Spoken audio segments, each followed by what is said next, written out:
जय श्री राधे भक्तों। आज हम आपके लिए यहाँ पे माँ गंगा के महात्म्य की कथा लेकर के आए हैं। तो चलिए शुरू करते हैं। गीता में श्री कृष्ण ने कहा, धाराओं में नदियों में मैं गंगा हूँ। ऋग्वेद के दशम मंडल के प्रसिद्ध नदी सूक्त में जिन 20 नदियों का उल्लेख है उनमें गंगा माँ का नाम सर्वप्रथम है। शतपथ और ऐतरेय ब्राह्मणों में भी गंगा का उल्लेख है। वाल्मीकि रामायण के बालकांड में गंगा अवतरण का विस्तृत वर्णन है। महाभारत के अरण्य पर्व के अध्याय 85 में गंगा जी की प्रशस्ति के अनेक श्लोक हैं। वहीं महाभारत के अनुशासन पर्व में भी गंगा जी के महात्म्य का विशद वर्णन है। इतना ही नहीं, प्रायः सभी पुराणों में गंगा अवतरण की कथा और गंगा जल के महिमा की व्याख्या की गई है। विष्णु पुराण, ब्रह्मांड पुराण, मत्स्य पुराण, वराह पुराण, पद्म पुराण, कर्म पुराण, गरुण और भागवत पुराण प्रमुख हैं। इनमें स्मृतियों में भी गंगा का महात्म्य वर्णित है। मनुस्मृति में साक्षी के सत्योच्चारण के क्रम में माँ गंगा माँ कुरून गमः कहा गया है। वहीं गीत गोविंद के रचयिता जयदेव जी ने दशावतार वर्णन में भी माँ गंगा की उत्पत्ति का संकेत करते हुए लिखा है, वामनावतार विष्णु भगवान के चरण नख से निकली हुई भगवती गंगा के प्रवाह से संपूर्ण धराधाम पवित्र है। पदन खनीर जनित जन पावन, केशव धृत वामन रूप जय जगदीश हरे।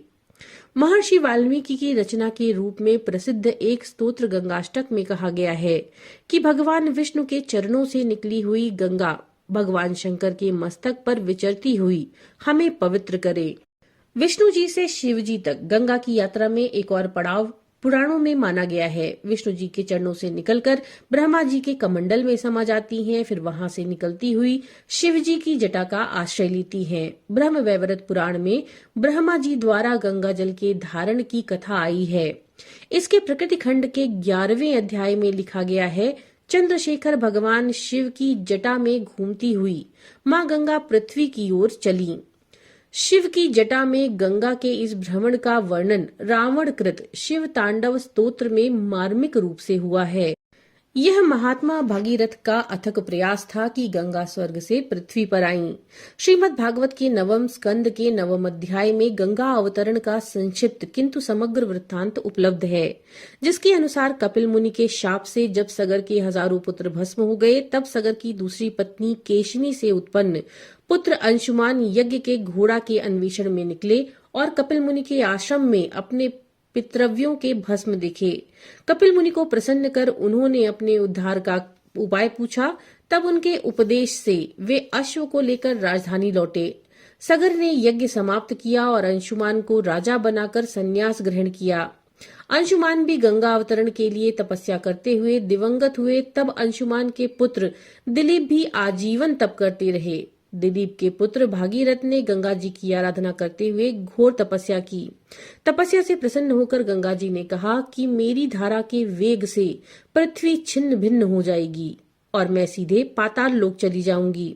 इस पर भगीरथ ने भगवान शंकर की आराधना की। प्रसन्न होकर के शंकर जी ने गंगा जी के वेग को अपनी जटा पर धारण किया और बाद में गंगा जी धीरे धीरे पृथ्वी पर भगीरथ के रथ के पीछे पीछे चल पड़ी, जिससे गंगा जी का नाम भागीरथी पड़ा।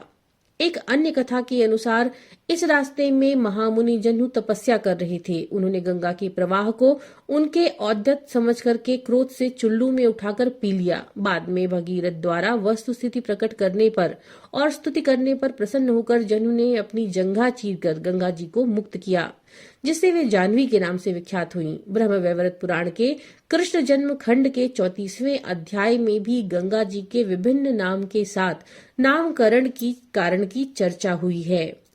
गंगा जी को भारत में श्रेष्ठ माना जाता है। ऋग्वैदिक काल से आज तक इनकी महिमा गाई गई है। गंगा जी के बारे में यहाँ तक कहा गया है कि गंगा जी के जल को स्पर्श करने वाली वायु के स्पर्श से भी सभी पाप नष्ट हो जाते हैं। शंकराचार्य जी ने भी गंगा जी की स्तुति करते हुए कहा कि हे गंगे, आपके जल में कछुआ या मछली बनकर रहना या आपके तट पर क्षुद्र जीव गिरगिट बनकर रहना भी मुझे पसंद है, लेकिन आपके तट से दूर कुलीन राजा बनकर रहना भी मुझे अच्छा नहीं लगता। इतना ही नहीं, 17वीं सदी में पंडित जगन्नाथ जी ने भी गंगा जी के प्रति अपनी भक्ति भावना को प्रदर्शित करते हुए पीयूष लहरी नामक काव्य का प्रणयन किया, जिसके मंगलाचरण में ही उसे पृथ्वी की सौभाग्य रेखा, महादेव का ऐश्वर्य, वेदों का सार सर्वस्व, देवताओं का मूर्तिमान पुण्य और अमृत सहोदर माना गया। गंगा जी की महिमा संस्कृत साहित्य में ही नहीं बल्कि आधुनिक भारतीय भाषा के काव्यों की परंपरा में भी विभिन्न कवियों द्वारा गाई गई है।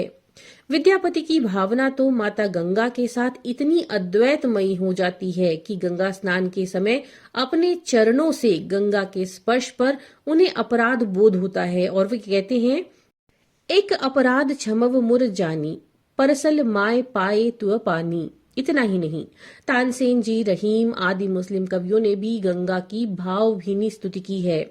रहीम कहते हैं, अच्युत चरण तरंगिनी, शिव सिर मालती माल, हरि न बनायो सुरसरी, की जो इंदव भाल। वहीं तानसेन जी कहते हैं, ईस शीस मद विराजत त्रय पावन किए, जीव जंतु खग मृग सुर नर मुनि मानी, तानसेन प्रभु तेरो अस्तुत करता दाता, भक्त जनन की मुक्ति की बरदानी।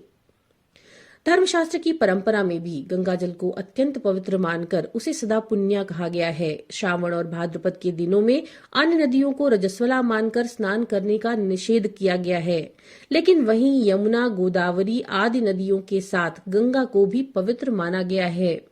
गंगा जी पर अनेक धर्मशास्त्रीय ग्रंथ पृथक रूप से लिखे गए हैं, जिनमें विद्यापति कृत गंगा भक्ति तरंगिणी और वर्धमान उपाध्याय कृत गंगा कृत्य विवेक महत्वपूर्ण है। इन शास्त्रकारों ने एक व्यवस्था दी है कि गंगा के जल में अन्य जल को मिश्रित करना पाप है, अर्थात गंगा जल को दूषित करना पाप का कारण माना गया है। इसके विपरीत यदि सामान्य जल में थोड़ा भी गंगा जल मिला दिया जाए तो संपूर्ण जल पवित्र हो जाता है। गंगा जल को परम औषधि कहा गया है। औषधम जानवी तोयम वैद्यो नारायणो हरिः। तो भक्तों, ये था माँ गंगा के महात्म्य का वर्णन। नमो नारायण।